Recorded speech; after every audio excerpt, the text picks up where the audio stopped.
O arquivo eu já mandei lá para o nosso grupo, tá? Nós vamos terminar de ver a matéria dessa primeira parte que eu mandei para vocês hoje.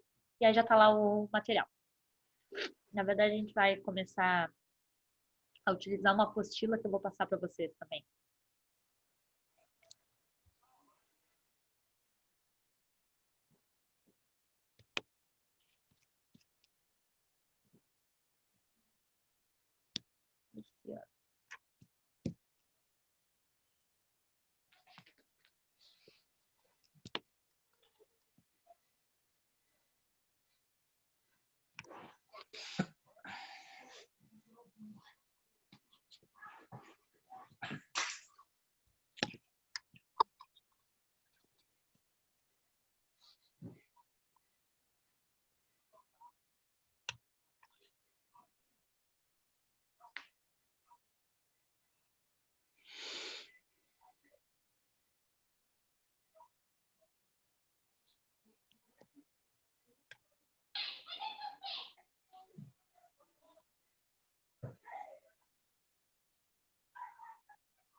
Bom, vamos dar início à nossa aula então. O pessoal vai entrando aos pouquinhos agora. Vou espelhar a minha tela para vocês.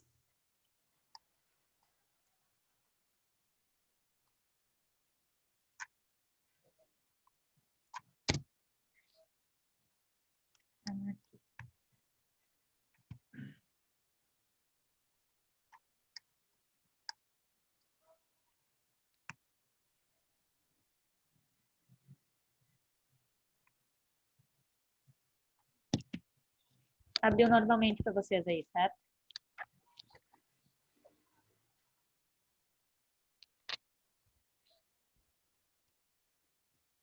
Abriu para vocês a apresentação? Sim, abriu. Bom, vamos lá então, pessoal. Vamos terminar essa parte introdutória hoje.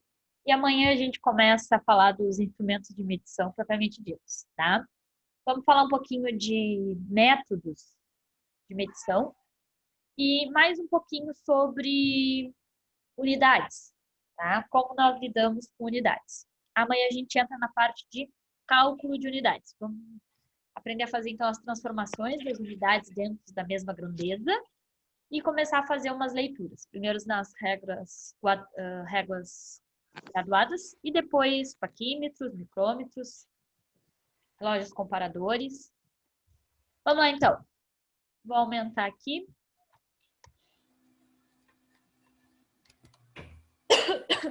Aqui foi onde nós paramos ontem.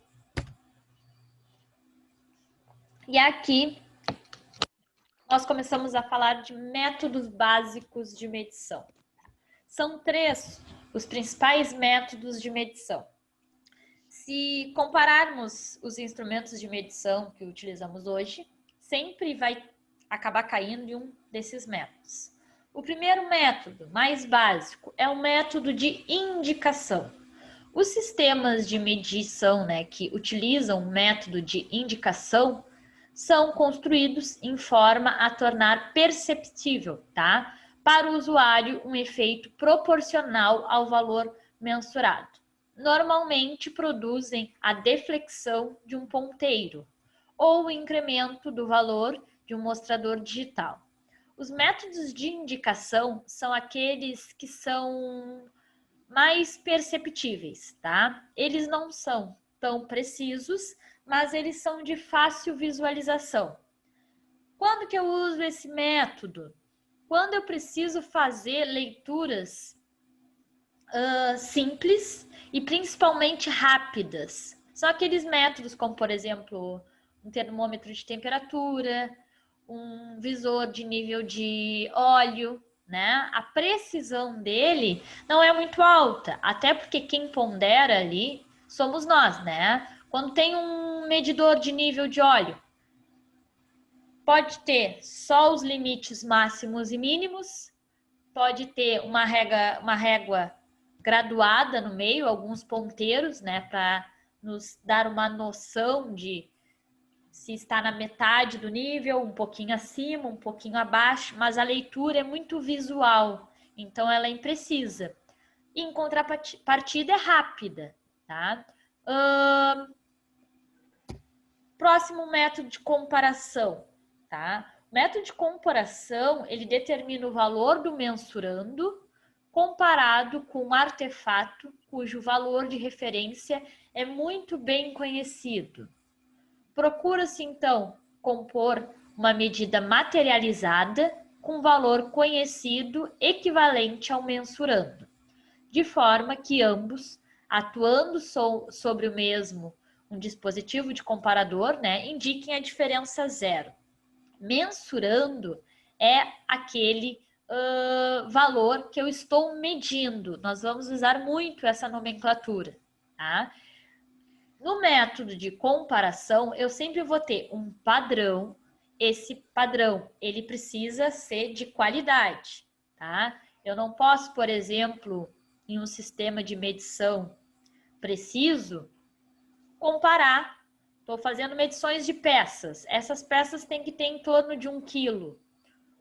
Aquele quilo que for o padrão, ele tem que ser, né, como o nome diz, padronizado, né, e provavelmente aprovado pelo Inmetro. Eu não posso pegar qualquer elemento que tenha 1 quilo, posso pegar um saco de arroz e utilizar ele como padrão, porque a qualidade de medição de um saco de alimento, do arroz, por exemplo, não é preciso, né? E ele também é instável. É o tipo de padrão, né, que se eu apertar o saco um pouquinho mais de um lado do que o outro, o peso, né, ele não vai se distribuir de forma contínua. Então, o padrão, ele tem, né, normas para serem produzidos. E tem que ser áudio? Áudio? Estão escutando? Deu uma falhada aqui para mim. Tá. Eles têm que ser normalmente aprovados pelos órgãos responsáveis, tá? O método de medição, então, ele consiste, né, em um valor zero, o meu mensurando e o meu padrão. Eu tento, então, equalizar, né, a massa do meu mensurando com a massa do meu padrão. Tranquilo, tá? Ele não é tão rápido, justamente porque eu tenho que fazer esse equilíbrio, mas ele é muito preciso. Por exemplo, as balanças, né? Eu tenho balanças, aquelas de chão, que a gente bota os pés ali, ela é uma medição, né, visual. O que acontece com a balança? Na verdade, a gente agrega peso, né? E eu vou ter esse tipo de método de indicação. Vai acontecer a deflexão de um ponteiro. Claro, as mais antigas, né, gente? Estou falando daquelas balanças que tinham ponteiro. As mais novas são digitais. Então, vai acontecer ali a deflexão, provavelmente de uma mola, tá? De um elemento, que vai estar conectado a um ponteiro e nos indicar. Balanças daquelas antigas fazem pelo método de comparação, elas são muito precisas, né? Mas vocês já devem ter visto como é feito a medição daquelas balanças antigas, né? Eu tenho que botar o peso, dar uma conferida, trocar o padrão, é mais demorada, mas ela é muito precisa. O último método é o método diferencial. O método de diferencial pode ser entendido como uma certa combinação dos métodos de indicação e de comparação, por exemplo. A medição diferencial combina elementos das medições por comparação e por indicação. Um pouco da medição por comparação é justamente porque eu sempre faço a medida através de um padrão, né? E por indicação, porque eu vou ter ali um dispositivo como um ponteiro para visualizar. Tá? Esse tipo de método, ele é mais preciso do que o de indicação, tá? E é rápido. O lado negativo dele é que ele não me fornece uma medida, né? Se eu botar aqui uma peça, eu não consigo saber a medida dessa peça. Essa aqui é um exemplo, parece um cubo. Se eu não tenho o valor do meu padrão, eu não consigo, a partir desse instrumento de medição, saber a altura do meu cubo aqui. Se é 10, se é 9, se é 8. Eu consigo apenas saber o quanto a mais ou a menos ele está do meu padrão. Tá? Mas é um método muito utilizado em produção em massa. Ele é rápido e ele é eficiente. Vamos fazer aqui uma análise comparativa, né? Quando eu uso um, quando eu uso o outro, depende do que eu estou medindo, depende da quantidade de vezes que eu preciso medir aqueles elementos e depende muito também da precisão de medição que eu preciso, tá? Tá fazendo uma comparação ali entre o método de indicação, fala zeragem, tá? Que é para vocês se acostumarem ali com a nomenclatura. Método da zeragem é a mesma coisa que o método de comparação, tá? Como leva em conta um valor zero, para que eu tenha um equilíbrio do meu mensurando com o meu padrão, ele também é conhecido como zeragem, mas é o mesmo método de comparação. E o diferencial, né? Quando a gente está falando em estabilidade, o zeragem é muito mais, né, estável. O método diferencial também é muito estável, né? Menos que o zeragem. E quem se sai, digamos assim, não tão bem na estabilidade é o de indicação. Aonde que de forma prática a gente consegue observar isso? No mesmo exemplo que a gente utilizou lá no nível de óleo. O nível de óleo funciona, né? Se o meu equipamento ele está paralelo ao chão. Se eu tenho qualquer interferência, qualquer inclinação no meu equipamento, né, o meu método se torna falho. Então, ele não é estável de acordo com as mudanças que eu posso ter ali no meu ambiente. Sobre velocidade, o de indicação é muito rápido, né? É o método mais rápido de se utilizar. O método de comparação, ele é lento, né? Porque eu tenho que botar um padrão. Se não zerou, eu tenho que substituir o padrão, né? O diferencial é médio. Custo, tá? O de indicação, apesar de ser rápido, normalmente eles são caros, né? Se a gente falar de balanças dessas antigas e as balanças digitais, as digitais são mais caras, né? Apesar de não serem tão interessantes, né? Mas elas são rápidas. O custo inicial de todos esses métodos que normalmente são digitais de indicação são mais elevados. O de zeragem comparação é médio e o diferencial, né, também ali é um valor médio. Facilidade de automação. O mais fácil de automatizar é o de indicação, justamente porque é aquele que eu posso fazer uma indicação digital. O método de zeragem, né, é bem difícil de fazer uma automação, tá?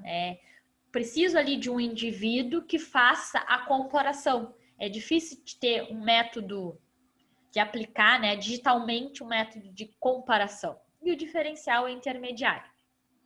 Quanto ao erro máximo, erro é o que a gente pode falar de qualidade de medição.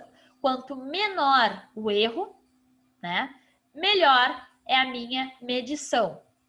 Mais eficiente é a minha medição, tá? Menores são os meus limites. Nós vamos falar de limites, nós vamos falar de tolerâncias de medição. O de comparação, de zeragem, é muito pequeno. O erro de medição é muito pequeno. O diferencial também é muito pequeno. Já o de indicação, né, é um método que ele é mais suscetível ao erro, principalmente quando eu trabalho, então, com os elementos digitais. Esse arquivo aqui eu acabei de mandar para vocês lá. Vou abrir aqui um outro arquivo. Faltou só essa partezinha desse primeiro arquivo. E vou abrir esse aqui, tá? Essa aqui é uma apostila, gente, que eu modifiquei um pouco. Tem todo o conteúdo da apostila lá que o Rafael passou para vocês, que é a apostila do curso, tá? Só que tem... Deixa eu baixar aqui. Tem alguns aspectos diferentes dela que eu achei interessante trazer para vocês, tá? Eu tô terminando de formatar ela só, adicionando uns gráficos lá no final da apostila, tá? Mas a gente vai usar ela quase toda a disciplina. Então, logo eu já vou terminar, passo para PDF e mando para vocês, tá? Aquele primeiro documento ali da apresentação, já mandei para vocês. Aqui são alguns dos itens que nós vamos conversar, tá? Já adianto para vocês que primeiro é o conceito de metrologia, nós já conversamos um pouco, né? Metrologia em si, finalidade do controle, por que se exige tanto controle de medição? métodos, instrumento e operador, laboratório de metrologia, tá? Apesar do nome laboratório, isso não é tão distante da indústria quanto a gente pensa. Dependendo do ramo da indústria, se principalmente a de produção de peças ou equipamentos, é muito normal ter um laboratório de metrologia para fazer então a análise, seja por lotes, seja por amostragem, ou seja por elementos individuais, né? Se os meus equipamentos ou peças estão dentro das minhas instruções metrológicas. Normas gerais de medição, existem normas que são seguidas, né? Recomendações. Vamos falar um pouquinho também de unidades dimensionais, os tipos de unidades que nós trabalhamos, unidades dimensionais lineares, unidades não oficiais, algumas são não oficiais, mas são muito utilizadas, como por exemplo, para nós, né, o Celsius. Nós somos um dos únicos lugares que usam como unidade de temperatura o Celsius. No sistema internacional é Fahrenheit, tá? Em alguns casos eu utilizo o Kelvin também. O Celsius é bem difícil, mas se adotou aqui no Brasil e para nós é muito comum. Então, tem algumas unidades que são não oficiais, mas são convencionais. E outras grandezas. Nesse meio aqui, ó, entre unidades dimensionais lineares e réguas graduadas, nós vamos fazer alguns exercícios, desconfigurei, de transformação de unidade, tá? Que é o que vamos fazer amanhã. Então, amanhã, por favor, não se esqueçam da calculadora, tá? A gente vai fazer alguns exercícios ali, alguns exemplos, e depois a gente segue a nossa disciplina. Não vamos nos ater a fazer muitos exercícios disso, porque o interessante é só que vocês conheçam o método. E nesse meio termo aqui, quando a gente começar a analisar os instrumentos de medição, a gente vai precisar, né, várias vezes usar o método de mudança de unidade. Então, a gente vai, durante a disciplina, praticar bastante, sem problemas.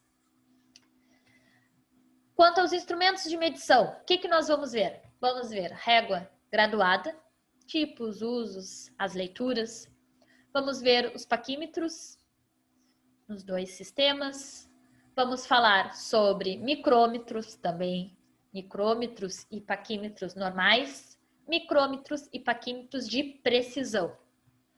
Vamos falar de ganiômetros, vamos falar de relógios comparadores também.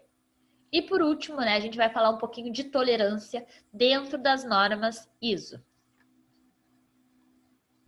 Bom, vamos lá então. Alguns conceitos aqui nesta apostila nós já conversamos, nos atravessamos na aula anterior, tá?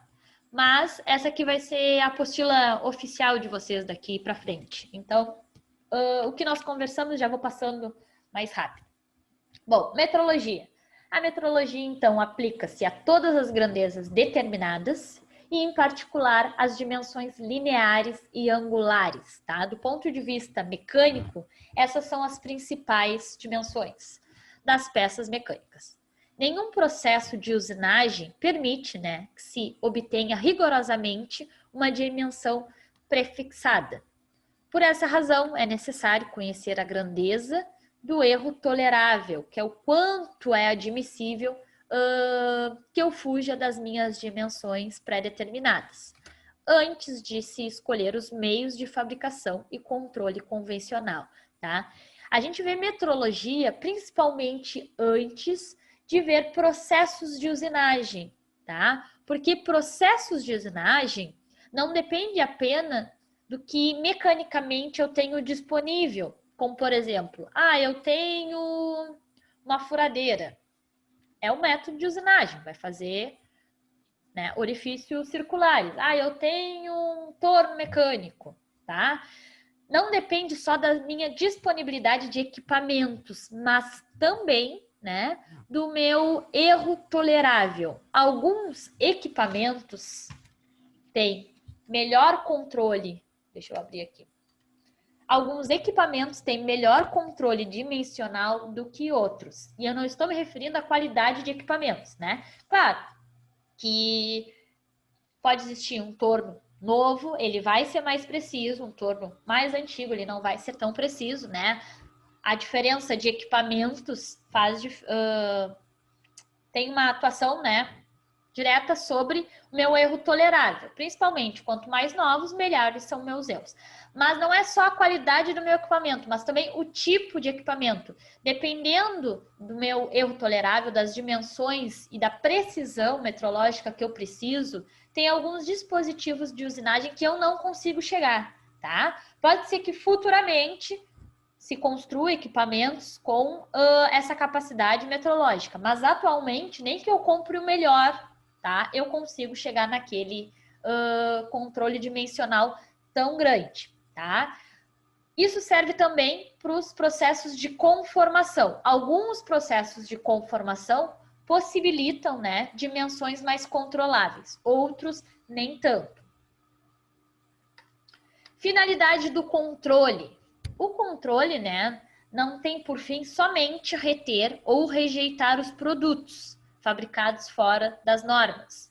Destina-se também, né, antes, a orientar a fabricação, evitando erros. Representa, por consequente, né, um fator importante na redução das despesas gerais e no crescimento da produtividade. Comentei para vocês que o erro é acumulativo. Então, sempre que eu tenho equipamentos que têm várias peças, é interessante eu fazer o controle de medição das minhas peças separadamente, né? E cuidando, fazendo o controle, né, do processo como um todo, do que medir meu elemento lá no final. Se cada peça tiver um erro, né, mesmo que pequeno, lá no final, quando o elemento tiver toda a construção pronto, esse erro vai se acumular e provavelmente, como um todo, ele vai fugir, né, dos limites aceitáveis. Então, é interessante fazer o controle por partes. Eu tenho a possibilidade, né, de, em alguns casos, retificar aquela parte que não ficou dentro dos limites, né, e não perder o meu produto final. Um controle eficaz deve ser total, isso é, deve ser exercido em todos os estágios de transformação da matéria. No nosso caso, normalmente a nossa matéria são materiais metálicos, mas para qualquer tipo de material servem essas regras, interagindo-se nas operações depois de cada fase de usinagem. Todas as operações de controle dimensional são realizadas por meios de aparelhos e instrumentos. Deve-se, portanto, né, controlar não somente as peças fabricadas, mas também os aparelhos e instrumentos verificadores, né?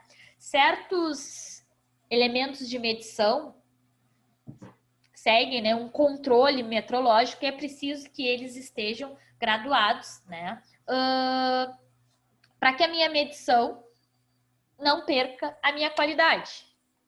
Nos desgastes, nós verificamos como dimensões fixas. Na regulagem, nós verificamos como dimensões variáveis. Isso é, né, aplica-se também às ferramentas, aos acessórios e às máquinas, ferramentas utilizadas na fabricação. Dependendo do instrumento, a calibragem pode ser feita pela própria empresa ou por terceirizados. Quando eu tenho elementos, né, de medição muito preciso, normalmente eles são calibrados por empresas terceirizadas, né? Porque imagina, um elemento de medição, um equipamento de medição, aqueles que são precisos, que eu utilizo na verificação de peças, no controle de produção, né, eles já têm uma boa precisão. Mas o uso, o desgaste, né, deixa o material no decorrer do tempo descalibrado. É preciso que ele seja calibrado novamente. Se o meu material já é um material de precisão, o material que vai calibrar, né, o elemento que vai calibrar o meu aparelho, precisa ter um controle dimensional maior ainda. Esta é a regra, tá? Para que um elemento seja calibrado, o elemento calibrador precisa ter uma precisão maior.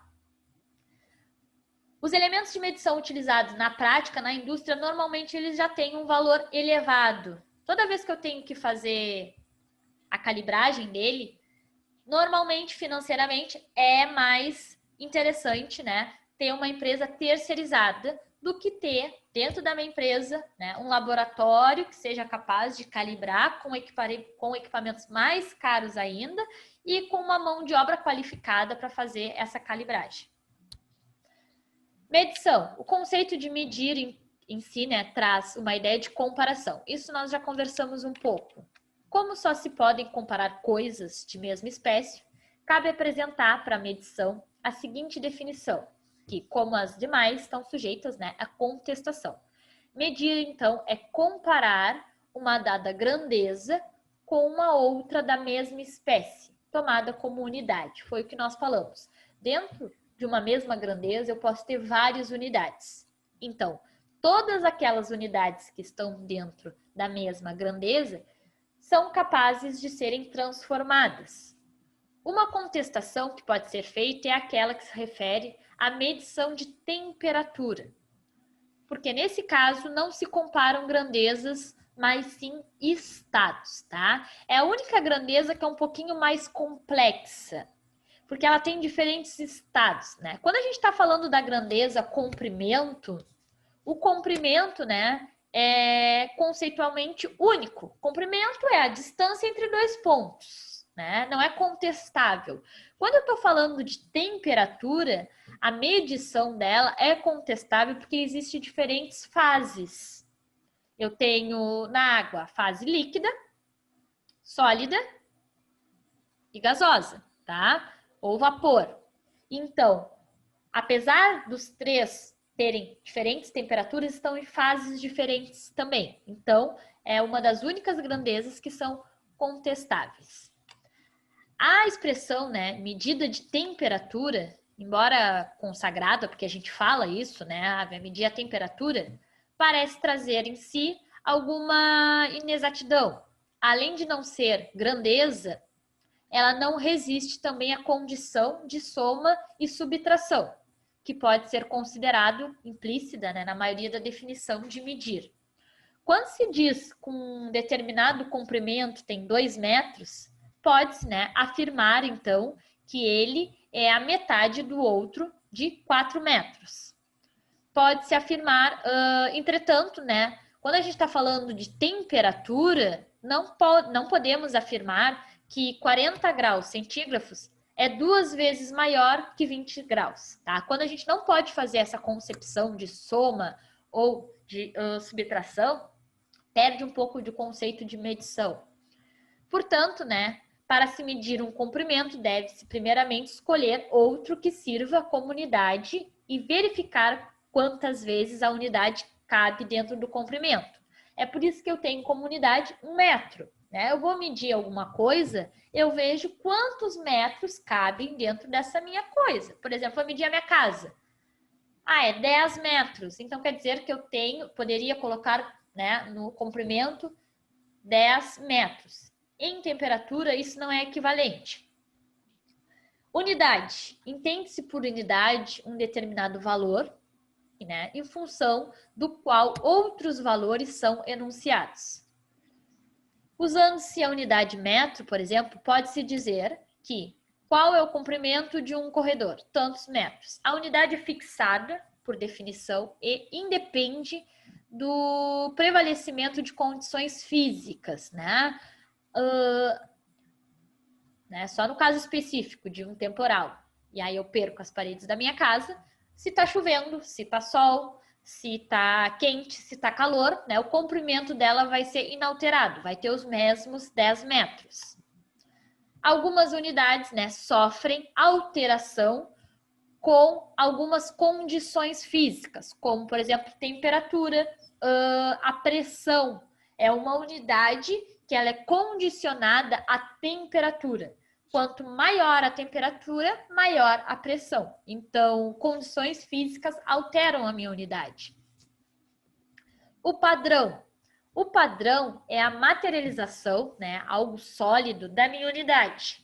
É influenciada por condições físicas, podendo-se mesmo dizer que é a materialização da unidade sob condições específicas, tá? Por que a gente fala que ela também é influenciada por condições físicas?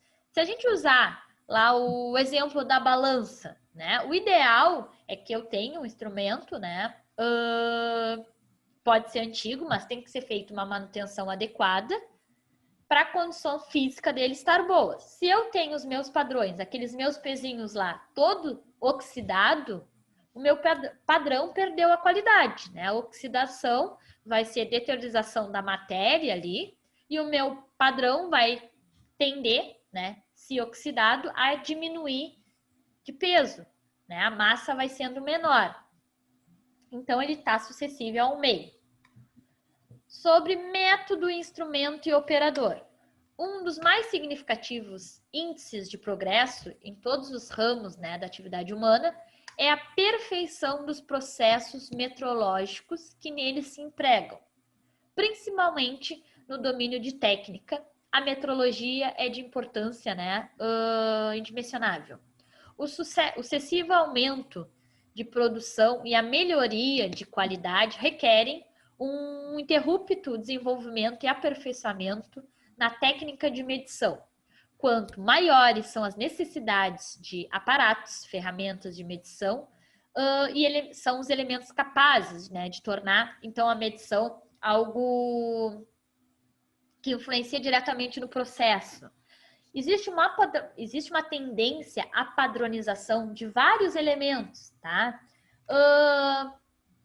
Deixa eu abrir aqui para a gente conversar sobre isso. O que é essa tendência de uma tendência de padronização, tá? Antes, quando a gente comprava qualquer coisa, tá? De qualquer área, as coisas eram muito fixadas ao fabricante. Ah, se eu comprar, por exemplo, tô pensando no exemplo. Tô vendo aqui, bem simples, né? Eu tenho aquela chave, né, que regula ali, que abre e fecha o meu gás. Hoje em dia, ela é padrão, né? Todos os fabricantes que produzem têm que seguir aquele tamanho de mangueira, aquela espessura, aquela rosca, tá? Antes as coisas tinham uma tendência a ser mais únicas. Se eu trocasse, né, eu tinha que fazer a troca inteira do meu componente. Hoje não. Qualquer equipamento, uma máquina de lavar, tá? É um exemplo bem simples, mas aplicável. Antes, se a máquina tinha uma marca, Brastemp, eu tinha que trocar uma peça, eu me obrigava a comprar uma peça daquele fabricante, tá? Hoje em dia, não. Normalmente, uma peça eu posso comprar de vários fabricantes diferentes, né? É a tendência de padronização, isso é uma busca por um aumento no mercado, né? As empresas viram que perdiam um pouco com essa unificação. Fica todo mundo, né, tentando jogar o mesmo jogo, tentando conquistar os mesmos clientes. Um lado é positivo, que tu consegue atingir clientes que antes tu não conseguia atingir. Por exemplo, quem tá primeiro ali, o Rodrigo. Rodrigo tinha uma máquina Brastemp, tá? A máquina não ia estragar como um todo, ela ia estragar uma peça. Ele estava condicionado a usar por muito tempo só Brastemp. Enquanto toda a máquina dele não estragasse, ele ia substituir a peça Brastemp, porque ele não ia pegar a máquina que uma peça falhou e jogá-la inteira fora, tá? Outras marcas não tinham acesso a esse cliente, ao Rodrigo. Estavam condicionadas apenas a vender, a conquistar novos clientes ou clientes, né, que já tinham a sua marca. Por outro lado, né, eu perco esse meu vínculo com o meu cliente, porque eu produzo um equipamento que, se caso estrague uma peça, tá? Quem tem ali depois? O Rafael, ele não precisa comprar a peça da minha máquina. Ele pode ter comprado a minha máquina, mas uma peça ele comprar de outro fabricante, tá? Isso para nós é interessante, né? Porque existe uma competição, então o preço tende a diminuir, né?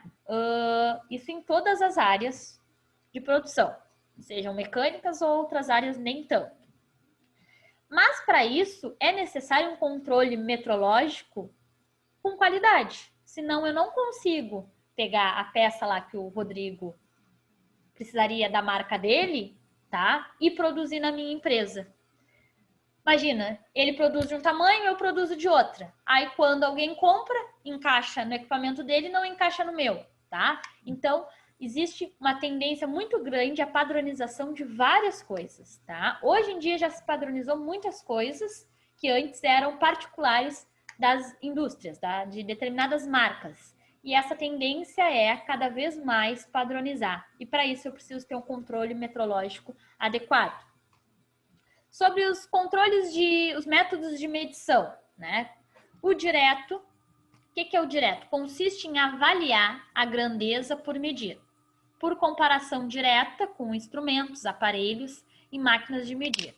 Esse método é, por exemplo, empregado na confecção de peças, protótipos, isso é, peças originais utilizadas como referência, ou ainda quando o número de peças por executar for relativamente pequeno, tá? O que é a medição direta? Eu tenho um padrão, tá? Eu tenho uma forma e eu vou produzir todos os meus elementos em cima desse meu padrão. Vou fazer uma medição direta e vou produzir peças semelhantes à minha. Tenho também a medição indireta, tá? Medir por comparação é determinar a grandeza de uma peça com relação a outra, de padrão ou dimensão aproximada. Daí a expressão medição indireta, tá? Na medição direta, eu faço a minha medição, produzo a minha peça. Na medição indireta por comparação, eu comparo a minha peça a ser produzida, né, com o meu padrão. Os aparelhos utilizados são chamados de indicadores ou comparadores amplificadores, os quais, né, para facilitar a leitura, amplificam as diferenças constadas por meio de processos mecânicos ou físicos. Sobre os instrumentos de medição, tá? A exatidão relativa das medidas depende da qualidade dos instrumentos que eu estou utilizando. Assim, tomada de um comprimento com um metro defeituoso, né, dará um resultado duvidoso. Para a tomada de uma medida, é indispensável que o instrumento seja aferido, né? Por exemplo, uma trena de casa, a gente compra, ela tem uma qualidade intermediária, né? Algumas marcas são melhores que as outras. Isso é um exemplo que a gente pode fazer bem prático. Se vocês comprarem aquelas trenas maiores, de uma marca um pouco melhor, né? E fizerem a comparação desse metro com aquelas treninhas pequenas que às vezes a gente ganha até de brinde, que é 1 ou 2 metros, sabe? Experimentem fazer aquelas que vocês compraram, que é melhor, com uma trena pequenininha daquelas. Às vezes é uma diferença de 1, 2, 3 centímetros, gente. 2 centímetros é muito. Claro que quando eu tô medindo a sala da minha casa, é 6 metros, 7 metros. 2, 3 centímetros não faz muita diferença. Mas um componente mecânico, a diferença é gigantesca, tá? Sobre o operador. O operador, talvez, desses 3 itens, é o elemento mais importante. É ele, né, a parte inteligente do processo. De sua habilidade depende, em grande parte, a precisão conseguida. Um bom operador, servindo-se, né, de instrumentos adequados e de qualidade, consegue melhores resultados do que um operador inábil, tá? Com excelentes instrumentos. Não basta ter uma qualidade de instrumentos se o meu operador não é qualificado. Quando eu estou falando de medidas grosseiras, como por exemplo o comprimento de uma casa, eu não preciso de um operador, né, treinado com uma qualificação muito grande, né? Ele vai saber, qualquer pessoa pega uma trena, vai conseguir fazer uma medida, tá? Imagino eu. Agora, quando a gente está falando de componentes mecânicos com precisão, né, já se necessita um conhecimento um pouquinho maior. É muito comum eu ter instrumentos de precisão na indústria e o pessoal simplesmente não saber utilizar. Tá? Isso é um erro, às vezes não do operador, mas sim da empresa. Ela se preocupou em comprar equipamentos de qualidade, consequentemente mais caros, e não se preocupou em treinar o pessoal para utilizar esses equipamentos. Tá? Isso é bem comum mesmo. O paquímetro é bem comum, pelo menos nas turmas que eu vi até hoje, tá? É bem comum o pessoal saber utilizar o paquímetro, porque usa ali no trabalho, no sistema internacional, mas não saber fazer a leitura no sistema inglês. Aí, quando precisa da leitura, faz no internacional e converte para o inglês, tá? Vai dar próximo? Vai, próximo. Mas a gente não faz esse tipo de mudança de unidades, tá? Ele fica impreciso. Também já aconteceu bastante de me comentarem que tem na empresa paquímetro e micrômetro, mas usam só o paquímetro, porque o micrômetro é um pouquinho mais complexo. E aí é mais difícil, não vale a pena, o paquímetro mede a mesma coisa. Não, gente, o micrômetro, ele tem uma precisão maior que o paquímetro, tá?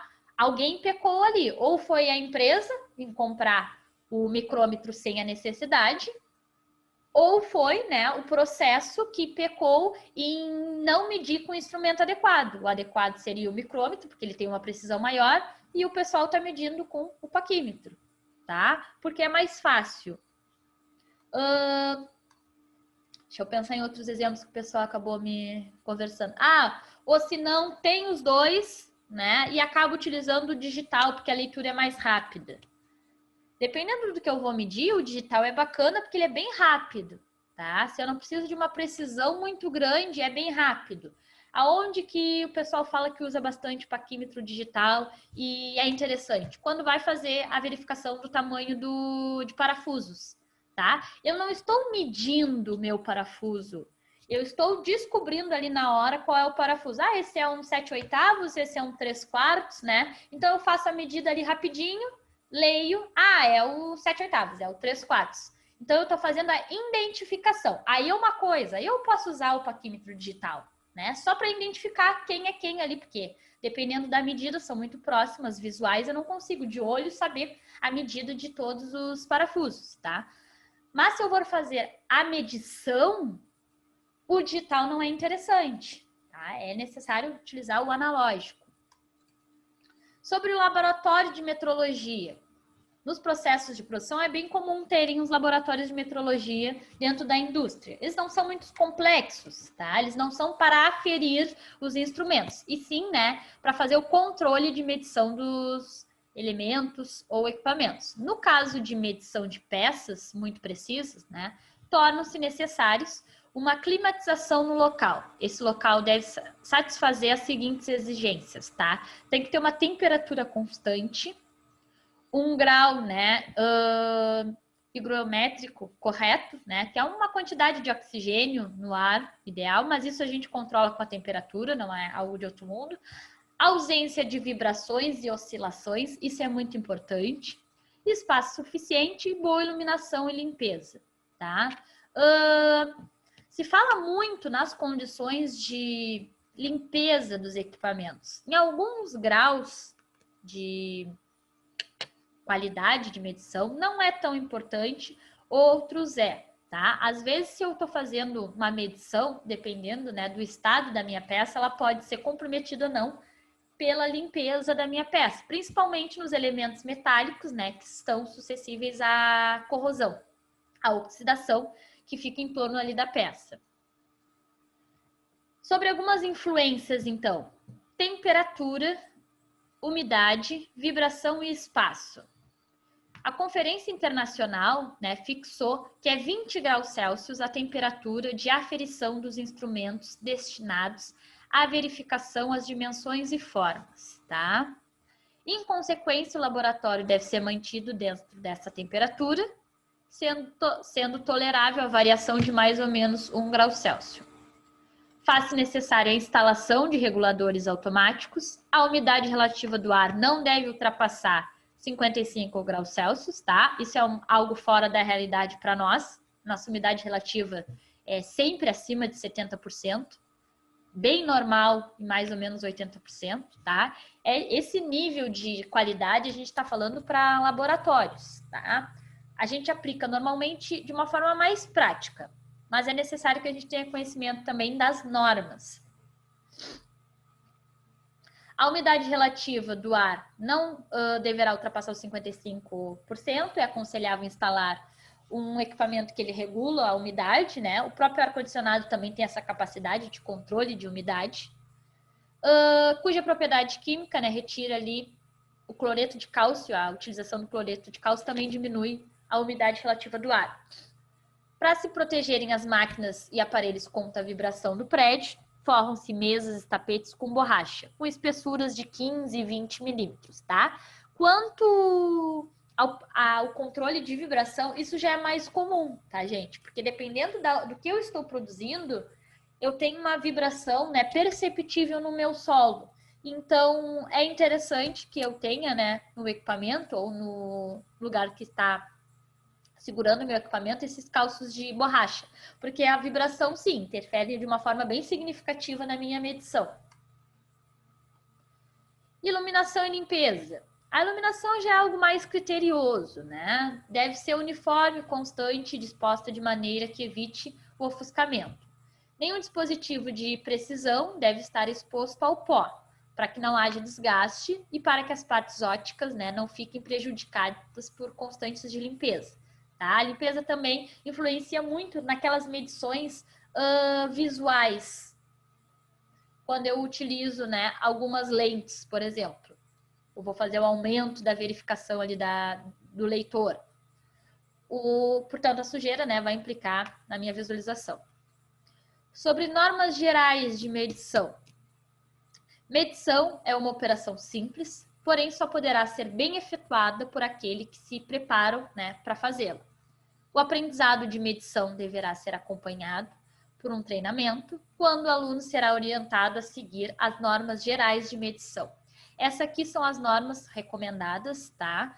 Para medição de equipamentos.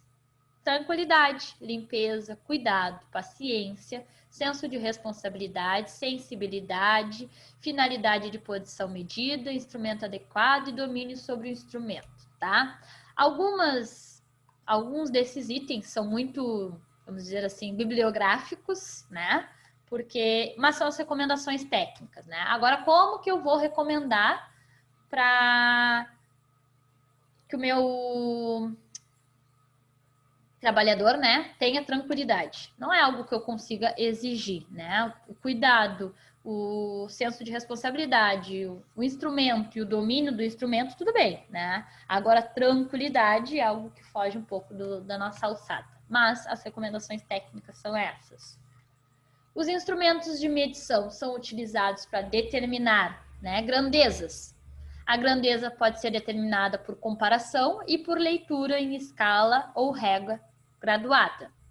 E deve, de todos os profissionais, zelar para um bom estado, né, dos instrumentos de medição, mantendo-se assim por maior tempo sua precisão, tá? Então, não pode usar o paquímetro para apertar aquele parafusinho, tá? Não pode usar o paquímetro para dar uma marteladinha ali em algum ladinho da peça, tá? Isso sim, gente, faz influência direta ali na minha medição. Vai dizer o paquímetro, os menores mesmo são instrumentos frágeis, tá? E ele vai perdendo uma precisão significativa ali no meu instrumento de medição. Parece brincadeira, mas é muito comum acontecer isso, tá? Então, a gente deve evitar choque, queda do equipamento, arranhões, oxidação e sujeira, tá? Misturar instrumentos que acabam se batendo um no outro. O paquímetro mesmo, ele tem na parte de cima ali as orelhas para eu medir diâmetros internos. Dependendo da altura ali da minha profundidade, aquela ponta vai fazendo diferença na minha medição. Se eu acabo batendo ou deixando aquela minha ponta ali mais reta, faz uma influência significativa na minha medição, tá? Medir peças cuja temperatura, quer pela usinagem, quer por exposição a uma fonte de calor, esteja fora da temperatura de referência, tá? Não devo medir peças quentes, principalmente peças metálicas, tá?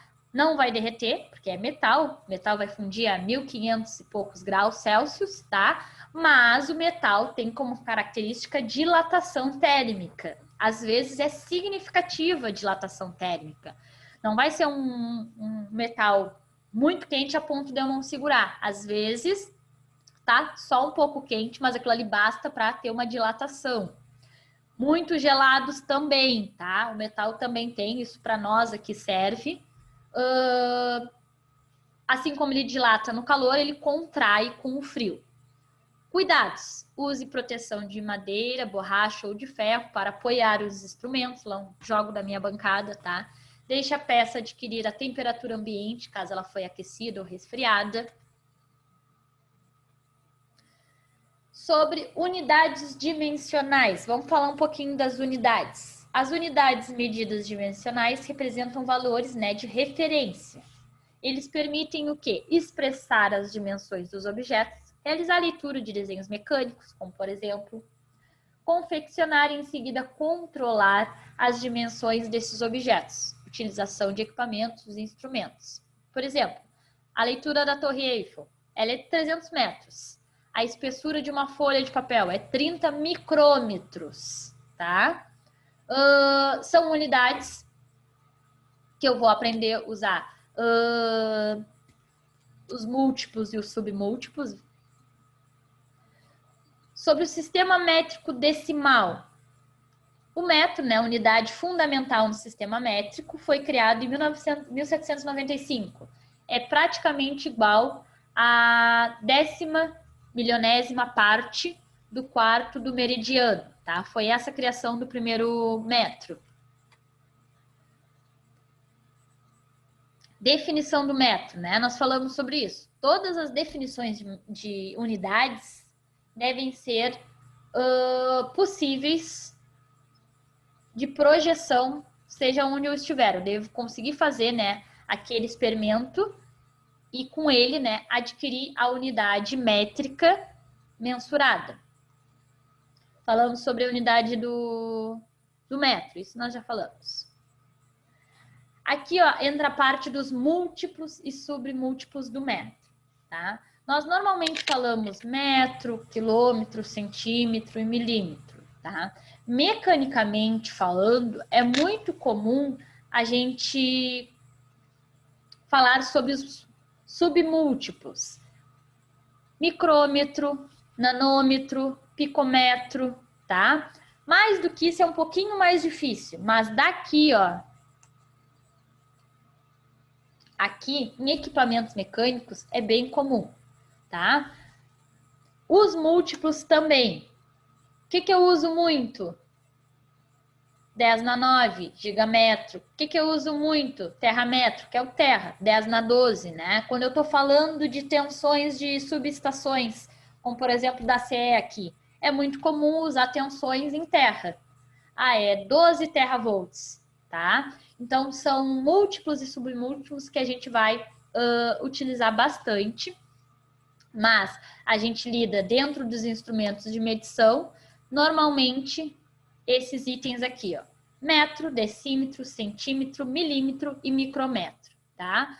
O paquímetro, ele para no controle de medição aqui, mais ou menos, ó, em milímetros, 10⁻⁻3. O micrômetro é um instrumento de precisão porque ele consegue chegar a níveis micrométricos, ou seja, 10⁻⁻6.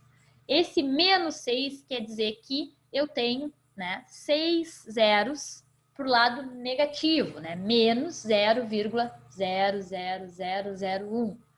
Milímetro, 10⁻⁻3, quer dizer que eu tenho 3 zeros, né, na frente do meu numeral.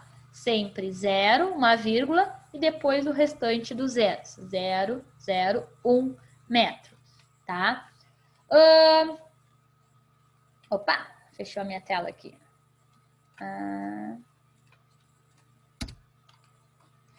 Sobre as unidades não oficiais, sistema inglês e americano. Os países, né, anglo-saxão utilizam um sistema de medidas baseados na farda imperial e seus derivados não decimais em particulares, né, como polegada inglesa, que equivale a 25,39 milímetros de temperatura. Os americanos adotam a polegada milesimal, que é a que a gente conhece, 25,4 milímetros, tá? Baseada em uma temperatura média ali de 16 graus Celsius, mais ou menos. A razão de influência na fabricação mecânica emprega-se frequentemente para as medidas industriais, tá? nós vamos fazer exemplos práticos do porquê que a transformação de milímetros não é eficiente para polegada, tá? Essas tabelas aqui, eu separei para vocês. Falta só transformar ela aqui e eu vou mandar amanhã para vocês. Tem uma tabela, deixa eu fechar aqui.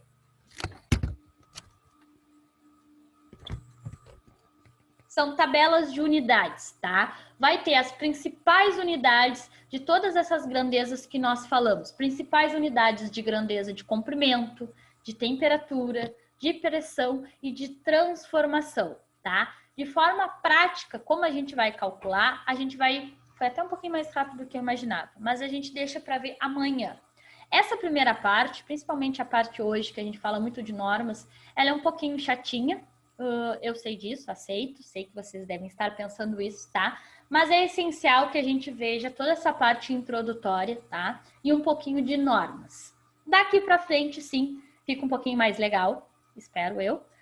E a gente vai começar de ver de forma mais prática as leituras e os cálculos, tá? Vou passar para vocês as tabelas de mudanças de unidades, de múltiplos e de submúltiplos para vocês consultarem, tá? Não precisem, mas é interessante vocês terem impresso para utilizar, né, em alguns cálculos. Não são muitas folhas, tem que terminar meu arquivo, mas eu acho que são 3, 4 páginas no máximo, tá? Vou mandar para vocês terem. E amanhã sim a gente começa essa parte de cálculos propriamente dito.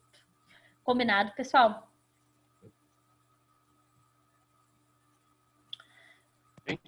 Então tá, vamos terminar um pouquinho mais cedo hoje. Deixa eu conferir os nomes de vocês e amanhã a gente começa a parte metrológica mais interessante de fato, então. Confiram comigo os nomes, se eu não chamei alguém, me avisem. Rafael, Charles, Rogério, Rodrigo, Luciano, Vitor e Maicon. Anotei todo mundo? Então tá. Vou aproveitar agora, já vou mandar as 2 aulas de ontem e hoje lá para nossa página. Eu acho que, não sei se foi o Rafael ou se foi algum colega que já mandou lá o link, vi que mandaram lá no nosso grupo o link para vocês acessarem as aulas, né?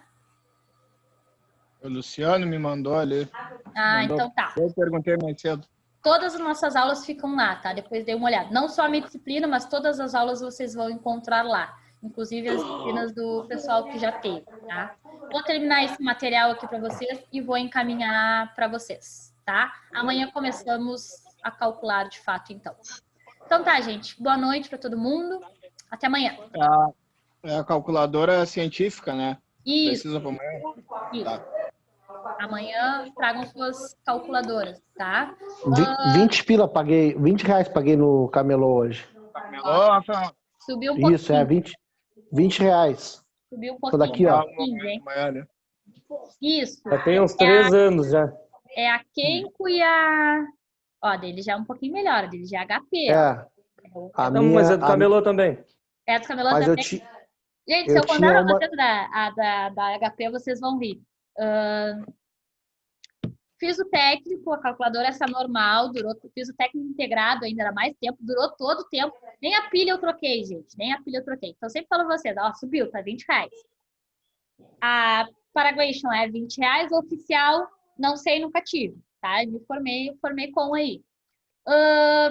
Na faculdade, troquei a pilha, precisei trocar a pilha. Estava quase me formando, quando eu estava quase me formando, surgiu uma oportunidade de comprar a HP. Na verdade, a minha irmã comprou num lote e aí ela quer comprar junto. E eu falei, quero. E ela, então nem vou comprar, vou te dar. Pensei, nossa, vou ganhar uma HP. Agora não, nem vou precisar fazer CC, eu acho que ela até faz junto, né? Porque tinha espaço para cartão de memória, vinha cabo para transferência e prometeram tudo, né? Ah, consigo botar texto, consigo fazer não sei o quê. Veio a tal da HP. Gente, juro pra vocês, ela é tão chata de mexer. A HP é completa, aquela, não a científica, a completa. Ela é tão chata de mexer, que eu praticamente não usei. Continuei com a minha, na época eu paguei 15 reais. Tem até hoje a outra HP, a minha 50G, o modelo, que na época era, né, top, assim. É muito ruim de mexer, é muito complexa. E aí tem coisas que a gente faz muito mais rápido na científica convencional que a HP, por ter várias funções, demora, e aí acaba que eu nem gosto de utilizar, tá? A sorte é que eu ganhei, porque se eu tivesse comprado, tinha me arrependido até hoje, tá? Até hoje mesmo. Mas faz falta, né? Pô, eu dei bobeira na empresa e me levaram a minha. Pô, faz uma científica falta faz uma falta danada. Pô. tá? Tem vários comandos ali, a gente não vai usar todos nas nossas disciplinas, tá?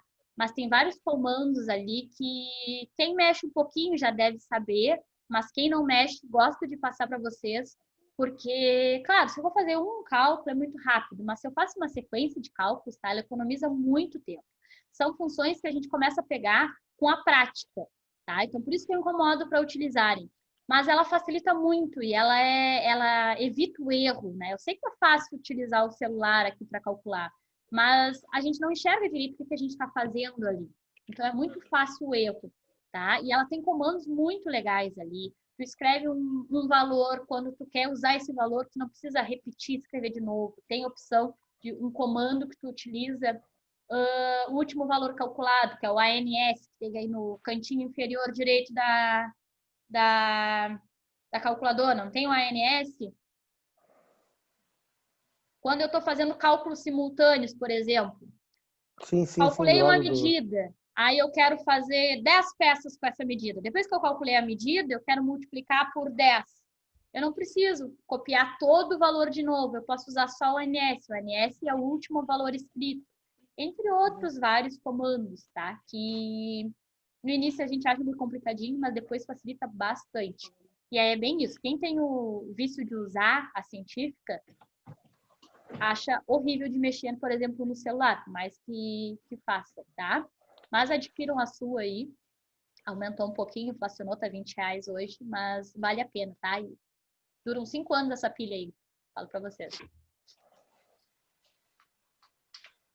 Então tá, pessoal. Amanhã... Então. Amanhã eu trago, tá até aguardada ali, trago, não sei nem se tá com pilha, HP para vocês darem uma olhadinha, tá? E não caiam nessa mesma cilada aí. Boa noite para vocês. Boa noite. Ah, Até boa amanhã. noite. Hoje também. Falou.